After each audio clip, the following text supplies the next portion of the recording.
Are we ready? All right. 3, 2, 1. Hello, and welcome back to the Keyframe Zero podcast with your hosts, Mitchell Klein, and John Willis. we're here today with our special guest friend. I think I'm kind of like a half prisoner. Hi, my name is Hayden Baker. You are our prisoner. You don't get to leave after this. And we're going to be discussing movies and writing and this stuff that we're wearing now. It's going to be an interesting time. Yeah. I'm not entirely sure where we are or how I got here, but it's going to be a fun time. It's an interdimensional location, and it's impossible to get out without first getting lost. That sounds really expensive for a podcast. Oh, it is. Yeah, the rent here is crazy. Why are you clutching your pearls? I think it looks cool. I don't. It doesn't. Fine.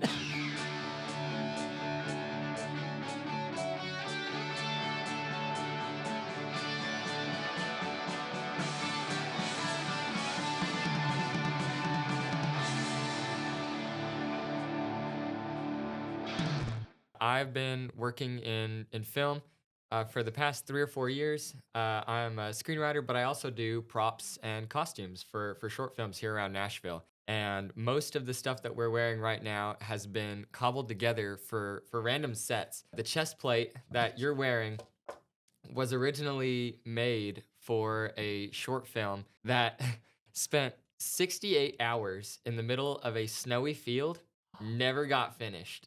It never actually got finished. Oh. And so we have all this armor, and it took me a long time to make most of it, but it's a good thing that you can buy armor on Amazon because that's what I ended up doing for that Okay. one. But most of the other things that we're wearing were handmade for different sets. This black fur vest that I'm wearing right now was made for the film that I think you're thinking of, which is Honor Bound. Yeah. Whenever Nashville had this like great freeze, it was like a year or two ago, there was a freeze and one of our friends was like, hey, we should totally shoot some kind of snow based thing. And so a bunch of us just randomly streamed out of our dorms with whatever we could carry. And a bunch of girls were like, here's what we got for costumes. And so they dumped a bunch of like fabrics and all this kind of stuff together.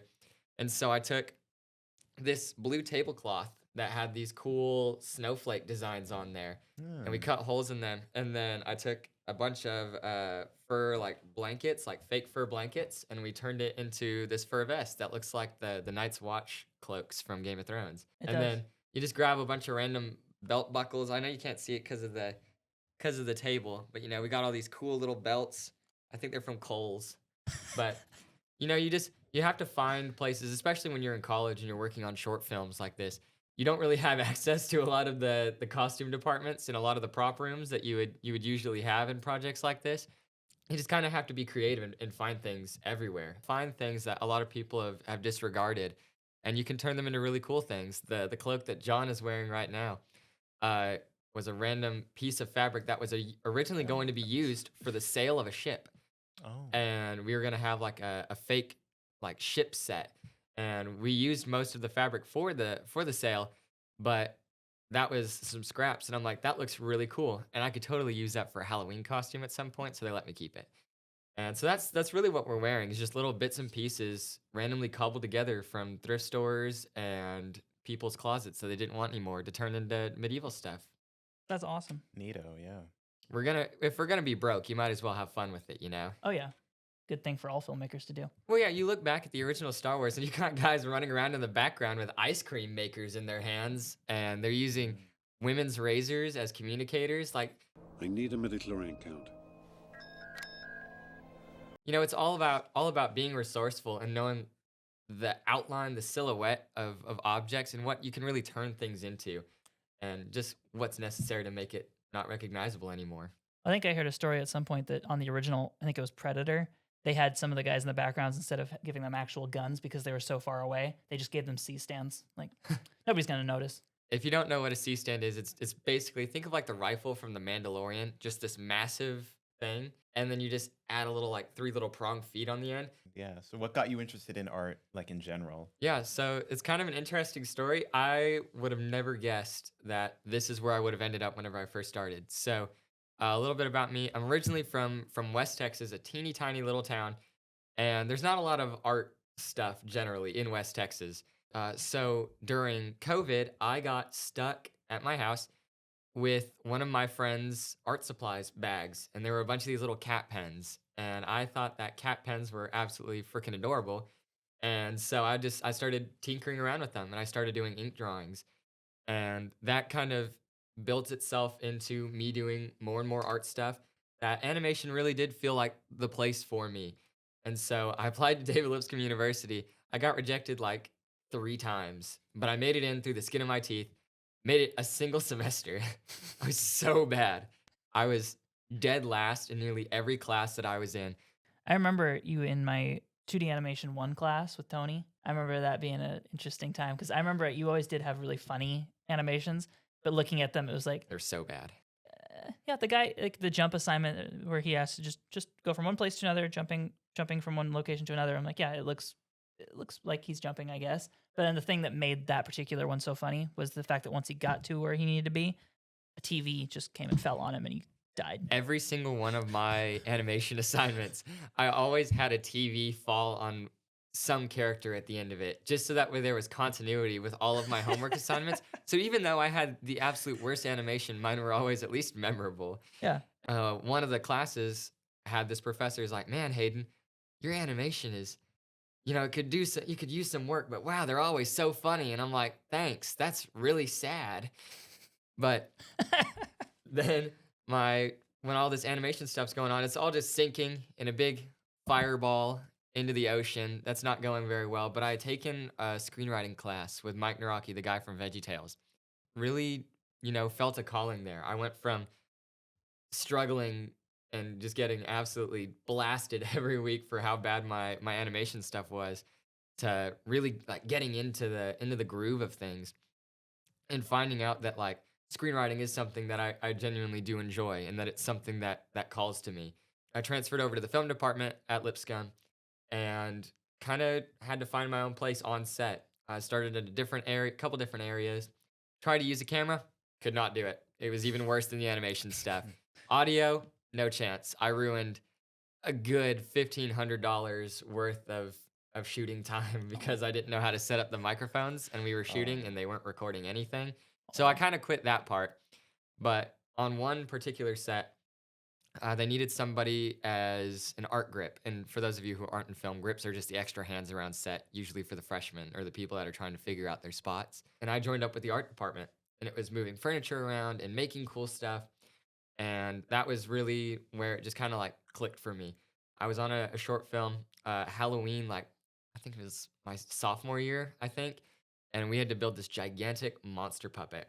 And I remember having so much fun with it. I accidentally started an urban legend on the campus of Lipscomb because I had been building this monster puppet in the staircase of my dorm. And nobody knew what it was. And so someone would open the door to go down the stairs, and there would just be like this 5-foot tall, razor bloody dripping fangs monster in the stairwell. And the lights were always off when people were down there. So, someone fell down the stairs because they were so scared and they tried to get away from it. They thought it was like a giant possum or something that had broken into the staircase. It was a whole thing. But from that moment on, I was basically the art person on every set after that. And puppeteering and working with creating things with very limited budgets just was something I was naturally accustomed to. And so that's kind of how I got into the art, and that's where I am now. Tell us about some of your most recent projects. Yeah, so recently I've been doing a lot of free writing, a lot of freelance screenplay writing for people around Nashville. One of the projects that I'm currently working on that I'm super excited for is a half-hour animated series called Scapegoats. And it's a show about a pair of goats that run a business taking the blame for people in a crazy cartoon city. And it was an idea that started 15 minutes before a pitch competition. So I had gone to the Austin Film Festival and kind of snuck my way in. So if you don't know, the Austin Film Festival has this pitch competition where they take real life people from around the industry. One year is the guy that made Breaking Bad. One year it was some Vince people from Game Gilligan. of Thrones. Vince Gilligan and some of his partners were there. But they have these contests for producers that they have really cool ideas, but they just don't really have an audience yet. And I'm like, wow, I've got to get in that. And so I went to register for it, and I'm like, wow, I cannot afford to get in that. And it was like a $900 entry fee. And I'm like, okay, so this isn't really going to work like this. So what I ended up doing, I knew that there was a gigantic party the night before the pitch competition was supposed to happen. And so I figured that someone was going to be too hungover to pitch the next day. So I showed up 2.5 hours before the competition started. I turned my $25 day pass around so you could only see the white because they were all white on the back, and I just kind of tucked it into my pants. And lo and behold, I was the first one in the standby line, and somebody was too hungover to show up, and so I got in. Wow. And I had a different idea that I was originally going to pitch, but I'm like, oh, you know what? I should do something a little bit different. And I had this idea kicking around in the back of my head. I'm like, scapegoats. I wonder if they actually blamed goats. Wait a second. And then it just kind of evolved from there. So I'm sitting about 15 minutes before this competition starts trying to figure out, okay, what is this plot? What are these characters? What is this world, for one? Because, again, all I had was that log line. That was all I had going into this competition. And the time comes, I go up there. I'm the youngest person in the room, and then I swept the whole thing. I got first place. Was one of the youngest people to ever win that portion of the competition, and my prize for that was entry into a bigger competition, basically like an international competition. There were people from Canada, there was a group from Korea. It was really, really cool, and they had you pitch your idea along with like 25 other people in front of a crowd of like 1,000. And so like there's a video of me somewhere out there in a Hawaiian shirt that does not match my shoes talking about goats on a stage for like 2.5 minutes. But for that big international competition, I ended up getting third and winning the People's Choice Award. And so after that, I got to talk with a lot of people, and some of the people at Lipscomb, some of the professors were there, and they're like, wow, this idea has some really, really great merit.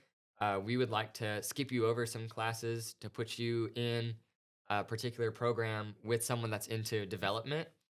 So that way you can work on getting a pilot going behind the scenes. So that way, eventually, I'm hoping that Scapegoats can have its own animated pilot released directly onto YouTube, or if there's some other group. Wink, wink, nudge, nudge. But yeah, and so Scapegoats has really been occupying most of my time right now. We have the first 9 episodes already outlined and ready to go story-wise.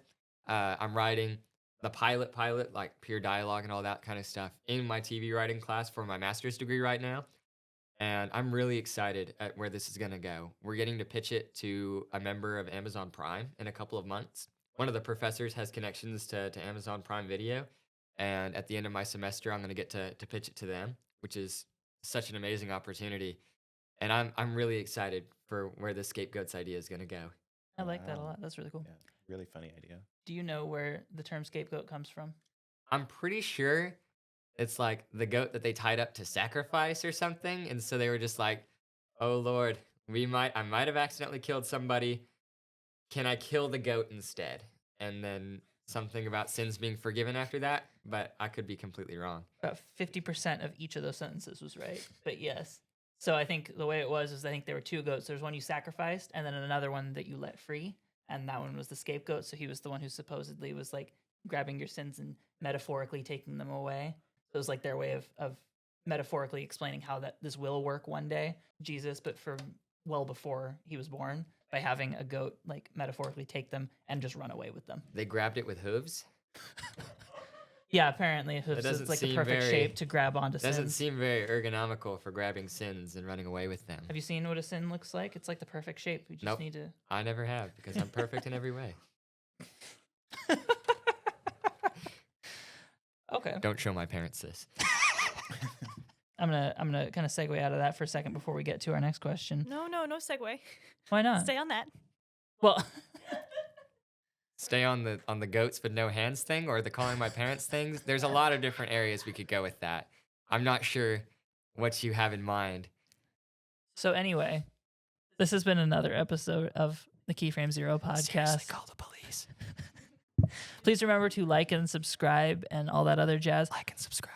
Go support us on Give Send Go Support if you're willing to do that. if you're willing. All right. There's an echo. And we're also on Instagram, TikTok, LinkedIn, all the things. I think the only one we're not on is X or Twitter or whatever you want to call it. The one that changed its name, but nobody cares. Yeah. think I swallowed one of Kowalski's hairs. I'm sorry. He swallowed hair. All right. Oh boy. Okay. There she is. We'll see you all next week. Goodbye. Goodbye. Bye.